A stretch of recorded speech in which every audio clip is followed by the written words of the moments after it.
Je vais vous faire découvrir l'une des villes les plus chaudes d'Afrique de l'Ouest, Cotonou.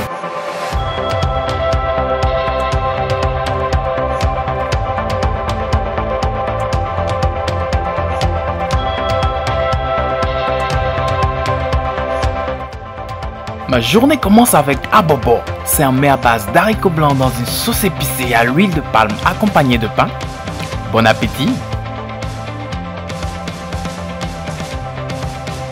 Et je monte à bord d'un Zemidjan ou encore appelé Zem. Le Zem, c'est un taxi-moto qui est d'ailleurs le moyen de transport le plus emprunté ici. Et dans leur patois, Zemidjan signifie littéralement emmène-moi vite. Et c'est parti pour le 7e ciel.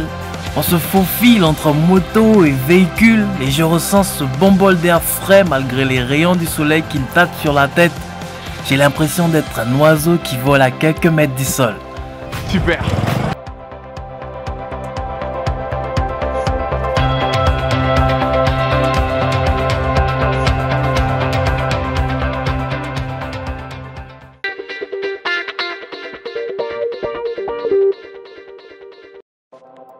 Ici, c'est le marché de Dangtopa, un des plus grands marchés d'Afrique de l'Ouest situé sur la lagune de Cotonou. C'est le rendez-vous d'une centaine de commerces. Quant à moi, il est l'heure d'une bonne boisson locale.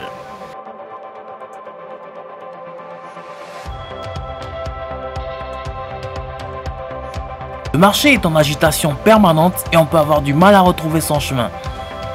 Après le marché, cap sur le boulevard Saint-Michel. Et j'ai même fait un tour dans le centre de promotion de l'artisanat. Vous avez derrière moi ce petit paradis artistique à Cotonou, au Bénin. On y trouve des instruments de musique, des statues magnifiques, des objets d'art, des étoffes traditionnelles et bien d'autres. Je n'ai pas trop vu le temps filer parce que j'étais enivré par ce que je voyais.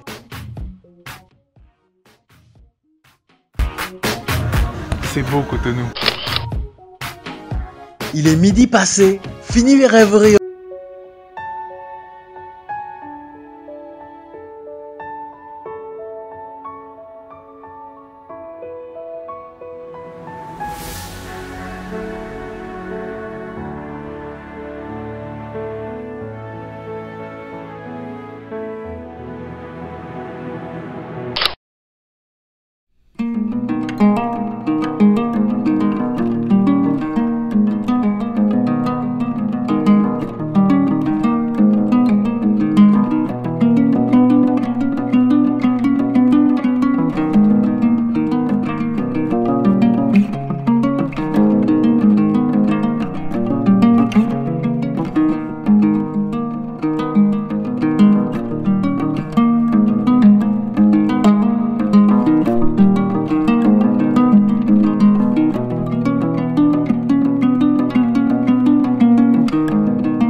À Cotonou, j'étais un peu perdu avec ces mini-stations. Ce sont des revendeurs d'essence frelatées qui sont installés un peu partout à coin de rue à Cotonou. Ils sont appelés communément les essences non. C'est comme ça que ça se passe à Cotonou. Les Béninois aussi au Bénin, on préfère rapidement prendre l'essence à coin de rue. Moto, véhicule, tout le monde prend du paillot. C'est comme ça que ça se passe à Cotonou. On prend l'essence dans cette Dame Jeanne. On la transvase dans cette bouteille pour ensuite remplir le réservoir.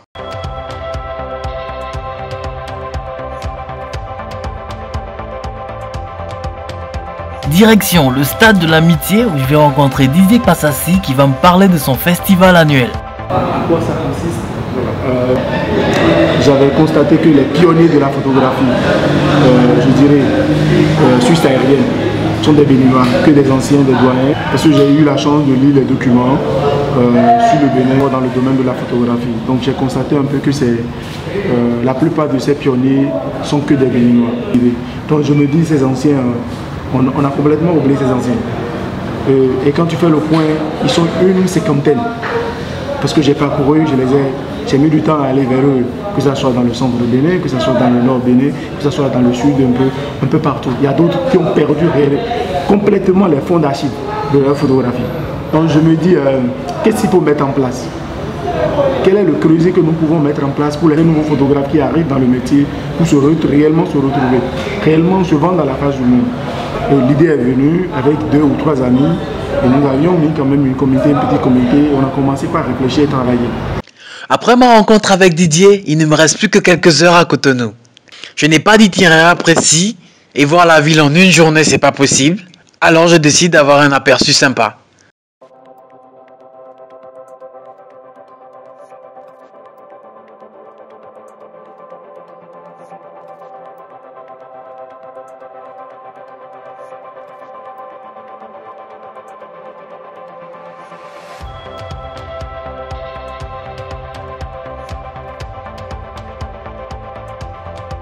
Je n'ai pas résisté à la beauté de la cathédrale de Notre-Dame de Cotonou. Cet édifice m'a l'air encore plus imposant que les autres constructions qui l'entourent. Mon séjour tire à sa fin. La nuit a remporté sa course. J'apprête mes affaires avant de plonger sur le lit et revivre quelques instants passés ici.